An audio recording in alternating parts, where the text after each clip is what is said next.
Video like जरूर कर लीजिए और ऐसे वीडियो लगातार फ्री में पाने के लिए चैनल को तुरंत सब्सक्राइब कर लीजिए और बेल आइकन को जरूर टैप कर लीजिए ताकि आगे भी सारे वीडियो आपको मिलते रहे। यूट्यूब में फॉलो करते हैं तो प्लीज ये वाला फ्री टेलीग्राम चैनल जरूर ज्वाइन कर लीजिएगा। सारे नोटिफिकेशन सारे अपडेट यहीं पे आते हैं, ध्यान रखिए। मेरा नाम है वैभव और आप लोग देख रहे हैं UPPSC best online coaching YouTube channel को। दोस्तों, हमारा एक इनिशिएटिव है जिसमें हम लोग स्टार्ट करे थे 5000 क्वेश्चन का एक सीरीज़ जो कि आपके सामान्य अध्ययन यानी कि जनरल स्टडीज़ का है।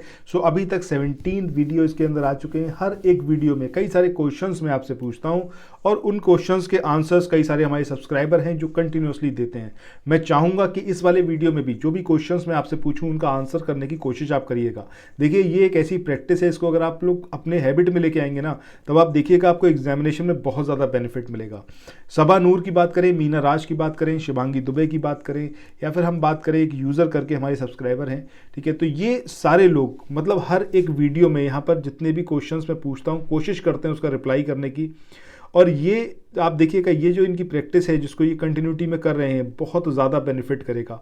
सो वीडियो को कंप्लीट देखिए और जितने भी क्वेश्चंस मैं आपसे पूछ रहा हूँ उन क्वेश्चंस के आंसर ज़रूर करिएगा।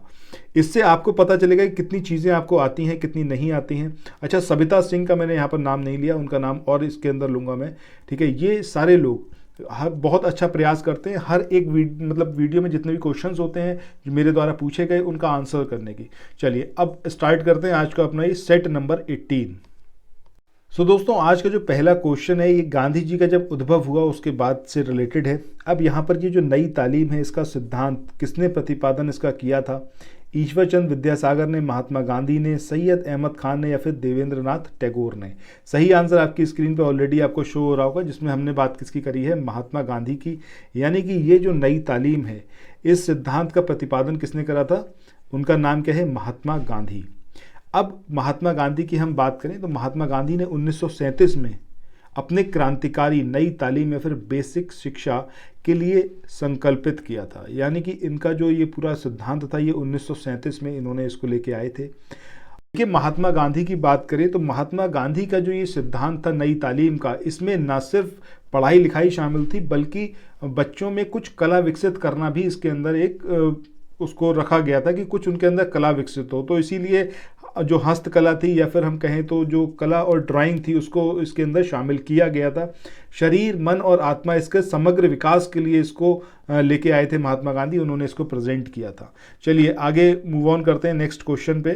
सो अगले क्वेश्चन की बात करें, यहाँ पर आपसे पूछा गया है कि स्वतंत्रता के लिए अहिंसा का एक उपकरण अपनाया गया क्योंकि अहिंसा राष्ट्रीय आंदोलन के आधार को व्यापक बनाएगी, अंग्रेजों ने कभी भी कानून के शासन का पालन नहीं किया और निहत्थे विपक्ष को अंग्रेजों ने कभी दबाया नहीं था। आपको बताना है कि इसमें सही उत्तर कौन सा होगा। क्यों अपनाया गया था स्वतंत्रता के लिए अहिंसा को एक उपकरण के रूप में? अब देखिए, यहाँ पर अगर हम बात करें स्टेटमेंट 1 की, जिसमें बात करी गई है कि अहिंसा राष्ट्रीय आंदोलनों के आधार को व्यापक बनाएगी, ये एकमात्र रीज़न है जो इसमें 3 स्टेटमेंट दे रखे हैं।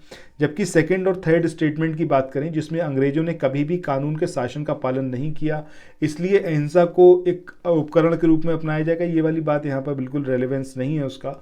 और इसी के तरीके से अगर हम बात करें निहत्थे विपक्ष को अंग्रेजों ने कभी नहीं दबाया, ये वाली बात भी गलत है। तो यहाँ पर जो हमारा आंसर आएगा वो क्या आएगा? ऑप्शन सी, यानी कि केवल एक जो है वो यहाँ पर सही आंसर होगा। चलिए मूव ऑन करते हैं नेक्स्ट क्वेश्चन पे।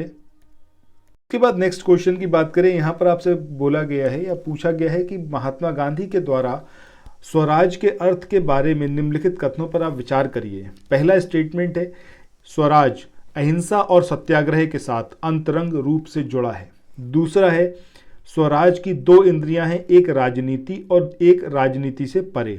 तीसरा, स्वराज कुछ ऐसा है जिसे हासिल करने के लिए समय और धैर्य की आवश्यकता होती है। और चौथा स्टेटमेंट है दृढ़ संकल्प के साथ स्वराज आसानी से प्राप्त किया जा सकता है। तो आपको यहाँ पर बताना है कि कौन कौन से स्टेटमेंट सही हैं। तो पहले स्टेटमेंट, दूसरे स्टेटमेंट और तीसरे स्टेटमेंट की बात करें तो ये तीनों स्टेटमेंट यहाँ पर सही हैं, जबकि चौथा स्टेटमेंट यहाँ पर इनकरेक्ट है क्योंकि गांधी ने हमेशा कड़ी मेहनत और मुख्य दृढ़ संकल्प पर जोर दिया है लेकिन स्वराज को कभी भी आसान नहीं बताया। ठीक है, चलिए तो हमारा जो आंसर होगा वो क्या होगा? ऑप्शन डी, यानी कि 1, 2 और 3। इसके बाद मूव ऑन करते हैं। तो इस क्वेश्चन में महात्मा गांधी के दर्शन पर प्रारंभिक प्रभाव क्या थे, इससे रिलेटेड आपको ये स्टेटमेंट दे रखे हैं। पहला स्टेटमेंट है गांधी जी 18वीं शताब्दी के परिणामी संग्राम से प्रभावित थे जिसने आस्थाओं की एक एकता की वकालत की थी। दूसरा है गांधी जी थियोसॉफिकल या फिर थियोसॉफ्ट से प्रभावित थे। तीसरा स्टेटमेंट है गांधी जी वर्ड्सवर्थ जैसे रोमांटिक लेखक से के प्रशंसक थे। अब आपको यहाँ पर बताना है कि कौन सा उत्तर यहाँ पर सही है। तो आंसर जो होगा हमारा क्या होगा, ऑप्शन डी, यानी कि पहला, दूसरा और तीसरा ये तीनों ही थे जिसने गांधी जी के दर्शन को प्रभावित किया था।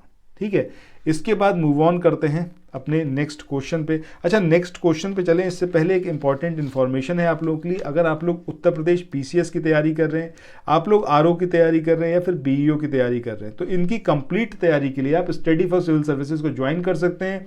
सब कुछ आपको यहीं पर मिलेगा, test series, study material, paid quiz, और ये सब कुछ सफिशिएंट होगा आपको एग्जाम निकालने के लिए। लेटेस्ट ग्रुप स्टार्ट किए जा चुके हैं और इनको ज्वाइन करने के लिए आपको सिंपली ये जो नंबर है 8564880530, दूसरा नंबर है 9696066089 और तीसरा नंबर है 7523864455। इन तीनों में से किसी भी नंबर पर आप कॉल करके हमसे संपर्क कर सकते हैं और ये जो नए लेटेस्ट ग्रुप हैं इसमें आप एडमिशन ले सकते हैं। सो अगले क्वेश्चन की बात करें, यहाँ पर आपसे पूछा गया है MD अली जिन्ना के बारे में। ये जो स्टेटमेंट है इन पर आप विचार करें और जो सही है वो आप यहाँ पर चूज करें कौन सा कोड सही है। पहला स्टेटमेंट है कि वे 1919 सत्र में कांग्रेस के अध्यक्ष थे। दूसरा स्टेटमेंट है कि उन्होंने कभी सभी गोलमेज सम्मेलनों में भाग लिया और तीसरा स्टेटमेंट है उन्होंने 1916 के लखनऊ समझौते में महत्वपूर्ण भूमिका निभाई। अब आपको बताना है कि इसमें से कौन से स्टेटमेंट सही है। तो यहाँ पर जो हमारा आंसर होगा वो थर्ड स्टेटमेंट केवल जो है वो सही है। तो आंसर क्या होगा, ऑप्शन सी। अच्छा, कमेंट सेक्शन में ये बताइएगा कि ये जो लखनऊ समझौता था 1916 का, उस टाइम पर INC के अध्यक्ष कौन थे और किन लोगों की महत्वपूर्ण भूमिका रही थी लखनऊ समझौते में, ये कमेंट सेक्शन में आप लोग बताइएगा। इस अगले क्वेश्चन की बात करें, यहाँ पर आपको गांधी जी के विचार जो हैं उन पर विचार, ये जो स्टेटमेंट है उनसे रिलेटेड उन पर विचार करना है और आपको बताना है कि कौन कौन से सही हैं। पहला स्टेटमेंट है कि गांधी बड़े पैमाने पर औद्योगिकीकरण यानी कि इंडस्ट्रियलाइजेशन के खिलाफ थे और मुझे लगता है कि आपको बहुत अच्छे से पता होगा, सही बात है ये।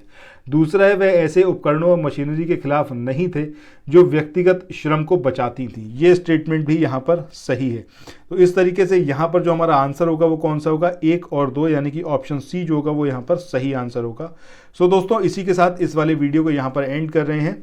नेक्स्ट वीडियो में इससे आगे वाले क्वेश्चंस को देखेंगे। नंबर ऑफ क्वेश्चंस, मेरा भी मन है कि मैं इनको नंबर ऑफ क्वेश्चंस को ज़्यादा से ज़्यादा कवर अप करूँ, बट आप लोग यहाँ पर जब तक पूरे वीडियो को देखना स्टार्ट नहीं करेंगे तो मज़ा नहीं आएगा। Retention is very necessary. तो हर वीडियो को कंप्लीट देखिए। चैनल पर पहली बार आए हैं, चैनल को सब्सक्राइब करिए, नोटिफिकेशन बेल के आइकन को प्रेस करिए। कोई भी बात जो आप रखना चाहते हो, मुझसे करना चाहते हो, कमेंट सेक्शन आप ही लोगों के लिए है, वहाँ पर आकर अपनी बात रखिए। ठीक है, तो फिर मिलते हैं नेक्स्ट वीडियो में। Till then, thank you so much, have a nice day, bye bye.